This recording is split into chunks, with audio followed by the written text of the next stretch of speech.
Las interrelaciones entre México y Filipinas en la etapa novohispana, por José Omar Tinajero Morales. Filipinas es un archipiélago que se ubica en el sureste de Asia.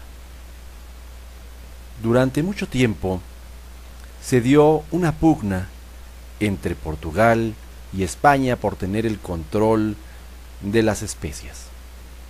Portugal tenía el control de la ruta por Sudáfrica, lo cual le permitió tener presencia en las islas Molucas, que actualmente se encuentran en Indonesia.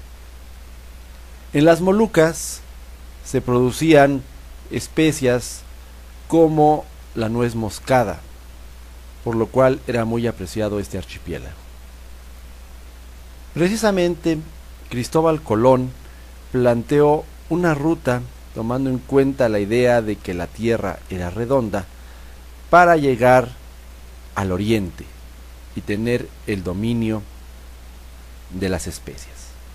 Sin embargo, con lo que se encontraron fue con un nuevo continente, un continente que no se habían percatado de su existencia, que se llamaría posteriormente América. Sin embargo, esta idea por tener el control de las especias no cesó, y en el año de 1519 Fernando de Magallanes realizó un viaje de circunnavegación, que fue el primero que se hizo con estas características, para demostrar que las Molucas pertenecían a España. En ese viaje, en 1521, llegan a lo que se conocería como las Filipinas, y precisamente ahí fue asesinado por los indígenas. Sin embargo, este viaje fue de gran trascendencia, ya que le permitió a España el empezar a tener el control sobre este archipiélago, que sería de gran trascendencia para el comercio, por lo cual se fueron realizando una serie de expediciones, un total de 5, para ir teniendo un mayor control sobre las islas. En 1524 al 26 se dio la expedición de García Jofre. En 1527 salió de Iztapan-Zihuatanejo la expedición de Álvaro Saavedra. En 1542 sale la expedición de Ruy López de Villalobos, que fue el primero en ponerle a la isla de Leyte el nombre de Filipinas, el cual se extendería posteriormente a todo el archipiélago como un homenaje a Felipe II. Y la expedición que ya tuvo un enfoque ya con un objetivo claro de conquistar a las Filipinas, fue dirigida por Miguel López de Legazpi, quien partió el 21 de noviembre de 1564 del puerto de Navidad, actualmente conocida como la Barra de Navidad, en el municipio de Cihuatlán, Jalisco. Así que estamos celebrando 450 años desde la salida de Legazpi hacia Filipinas.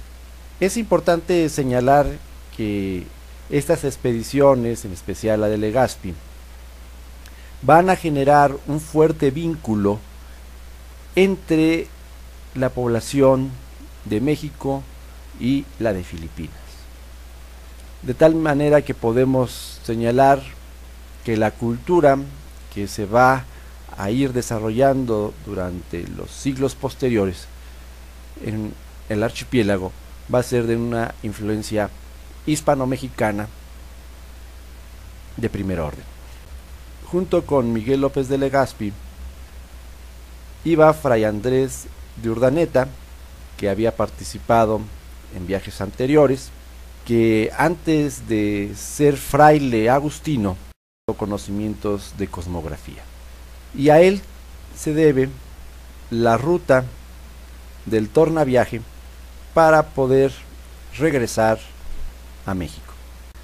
Ese tornaviaje salía de las Filipinas, subía hacia Japón, recorría todo el Océano Pacífico hasta llegar a las costas de Alta California.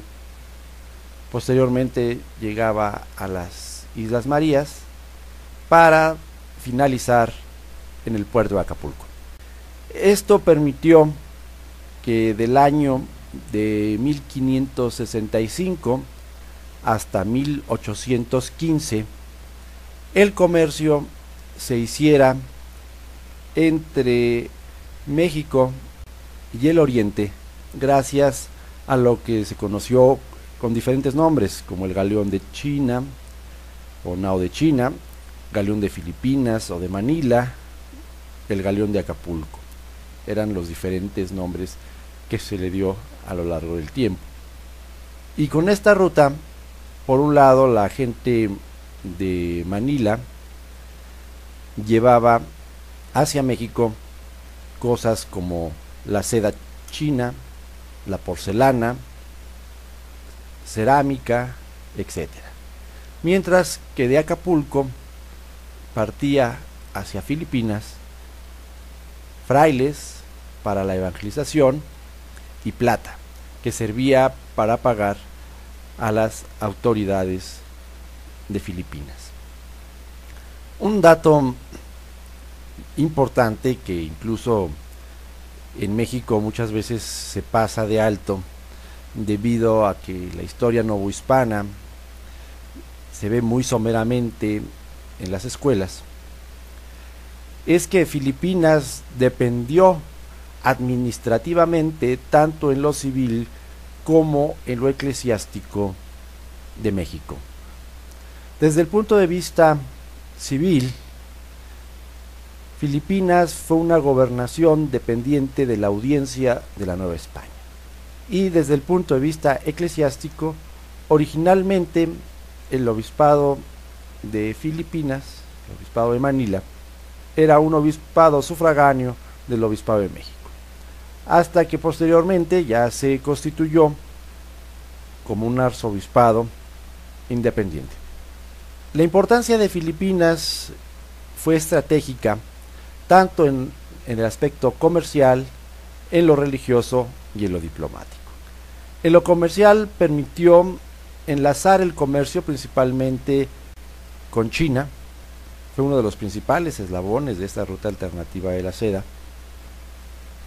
y por eso es que a la nao en algunas ocasiones se llamaba la nao de China, porque muchos de esos productos venían precisamente de China y de Filipinas se pasaban hacia México. Desde el punto de vista religioso, Filipinas se constituyó como el foco evangelizador para llegar a otras partes del Oriente, como Camboya, Tailandia, Vietnam, China, Japón, etc. Aquí se establecieron varias de las órdenes religiosas, como los agustinos, los franciscanos, los agustinos descalzos, los dominicos, los jesuitas, etc. Y también juega un papel importante desde el punto de vista de las relaciones diplomáticas que se van dando entre los diferentes países de esas épocas, como España, Inglaterra, Holanda, etc. Es importante señalar que no solamente la conquista civil se lleva a cabo desde México, también la conquista espiritual se va organizando desde México. Por ejemplo, el primer obispo de Manila, Fray Domingo de Salazar, dominico, había evangelizado durante mucho tiempo en la provincia de Santiago de México, por lo cual él conocía la metodología de las misiones dominicas en la Nueva España y en cierta manera le sirve de experiencia para aplicarlo posteriormente en Manila.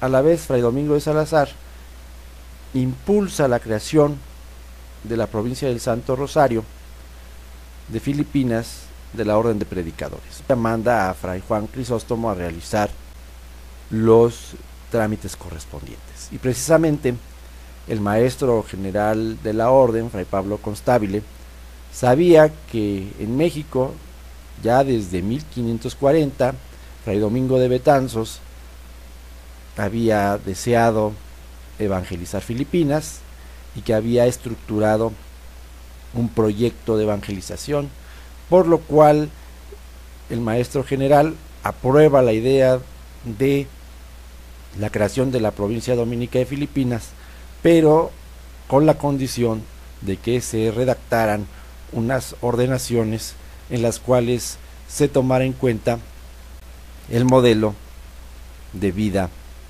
y la forma de evangelizar que había propuesto ya Fray Domingo de Betanzos. Este es solo un ejemplo de cómo la evangelización de Filipinas estaba organizada desde México. Pero también es importante anotar que hay presencia de Filipinas en México en varios aspectos, por ejemplo en los monumentos históricos, en ciertas costumbres y en aspectos naturales. Vamos a profundizar en esto. Por ejemplo, los monumentos históricos. Debido a que la ruta era muy larga, los frailes venían desde España y tenían que hacer una escala que les llevaba muchos meses en México para esperar la salida de la nao. Las órdenes religiosas tuvieron que construir iglesias, conventos, hospicios para atender a esos religiosos que iban rumbo a Filipinas. Por ejemplo, los dominicos tenían la iglesia de San Jacinto, los agustinos descalzos establecieron un hospicio, por ejemplo, en lo que ahora son la calle de Guatemala, y posteriormente lo trasladaron a lo que actualmente conocemos como el Hotel Cortés, que eran hospicios para frailes que iban con dirección a Filipinas. Otra forma en que está presente Filipinas en México, en lo que se da esta interrelación, porque no solamente era una interrelación comercial, sino también era una interrelación cultural. Por ejemplo, uno de los trajes típicos mexicanos es el conocido como el de la China poblana.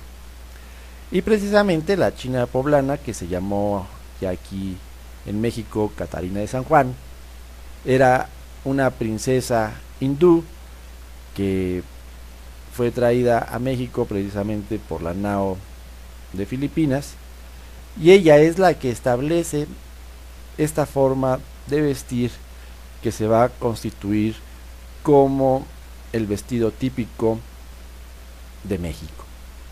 Y hay otros aspectos también desde el punto de vista ya natural, por ejemplo ciertas frutas como podría ser el mango Manila. Ahora, también desde el punto de vista lingüístico hay algunas otras referencias. Por ejemplo, el español mexicano tiene algunas palabras del tagalo, como podría ser parián, que significa mercado. De hecho, en lo que hoy es la explanada del Zócalo, uno de los mercados que existía precisamente se llamaba el Parián, a donde llegaban precisamente las mercancías que venían de la nao de Filipinas y que llegaban a la ciudad, y ahí se vendían precisamente en este mercado. Entonces podemos encontrar varias cosas de la cultura filipina o influidos por ese movimiento, por esa interrelación con Filipinas en México. De hecho, por ejemplo, en el Archivo General de la Nación hay también una amplia cantidad de documentos en los que muestran existían haciendas que el fruto, que los recursos obtenidos servían para la evangelización de Filipinas. Y por otro lado hay una presencia de México en Filipinas. Por ejemplo, Filipinas ha logrado que se consideren las iglesias barrocas, sean consideradas patrimonio cultural de la humanidad. Y estas iglesias fueron construidas, además de la mano de obra local, también se llevaban albañiles mexicanos o arquitectos de México que le dieron ese sabor, esa característica, por ejemplo, a esas iglesias barrocas que, como decimos, son hoy patrimonio cultural de la humanidad, pero también, por ejemplo, a los fuertes que servían de protección. Y también encontramos esa influencia hispano-mexicana en ciudades como Vigan, que también es considerado patrimonio cultural de la humanidad. También vemos que aunque actualmente el español es una lengua que cada vez habla menos la población de Filipinas, debido a que a partir de 1898 Estados Unidos le exigió a Filipinas el irse desvinculando de su cultura y su lengua hispánica. Sin embargo, el español sigue siendo, en su variante llamada chabacano, una de las lenguas que se hablan en Filipinas, y que tiene que esta variante de lo que es el chabacano tiene más influencia del español que se habla en México que propiamente del español que se habla en la península ibérica. Y una de las características es que también se llegaron a introducir palabras indígenas, por ejemplo del náhuatl se utiliza la palabra cacao, por dar solo un ejemplo, ¿no? Y también llegan a Filipinas productos que eran típicamente mexicanos, originarios en México, precisamente también como el cacao. La nao de Filipinas, como decíamos, tuvo una presencia comercial de 1565 a 1815. Incluso la UNESCO en el año 2009 reconoció que este comercio que se dio en torno a la nao fue uno de los antecedentes de la globalización actual que estamos llevando, y a la vez reconoció no solamente su importancia desde el punto de vista comercial, sino también desde el punto de vista de la interrelación cultural que tuvo durante ese tiempo. A la vez, otra de las aportaciones que tiene la cultura hispánica hacia Filipinas es la creación, por ejemplo, de la Universidad de Santo Tomás, fundada en el año 1611 por los dominicos. Filipinas juega un papel importante para lograr que los evangelizadores se introdujeran en diferentes partes del Oriente. Y aquí destacan figuras importantes. Por ejemplo, hay que recordar el primer santo mexicano, San Felipe Jesús, martirizado a finales del siglo XVI en Japón, de la Orden de los Dieguinos. Tenemos a otros personajes como el beato Luis Flores, martirizado en Japón en 1622, San Lucas del Espíritu Santo, mártir en Japón en 1633. Tenemos varios mártires en China como San Francisco Fernández de Capilla, San Pedro Sanz, San Francisco Serrano Frías, San Juan Alcover Figueroa, San Joaquín Reyes Pérez, el beato Francisco Díaz del Rincón, San Melchor Quirós. Y en Vietnam sobresale la figura de San Valentín Berriochoa. Durante la etapa novohispana, Filipinas, aunque geográficamente está en Asia, se le vio siempre como una extensión de América.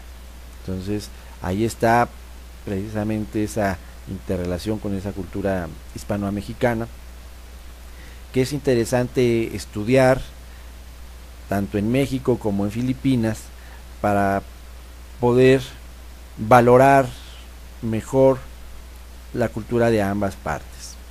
Es importante recordar que en 1910 Pío X nombró a la Virgen de Guadalupe patrona de América. En 1935 Pío XI nombra a la Virgen de Guadalupe patrona de Filipinas, y en 1945 Pío XII nombró a la Virgen de Guadalupe emperatriz de América y de Filipinas. También hay que recordar que Santa Rosa de Lima, dominica, es patrona también de América y de Filipinas. O sea que siempre está esta vinculación entre América y Filipinas, y en concreto entre Filipinas y México. A manera de conclusión, podemos decir que a 450 años de la salida del puerto de Navidad de la expedición de Miguel López de Legazpi, es importante afianzar los lazos de amistad, de unión, de cooperación entre México y Filipinas, y ante todo el propiciar a la investigación histórica que nos permita reencontrarnos a ambas naciones en las influencias culturales que se sembraron en cada uno de estos países. Muchas gracias.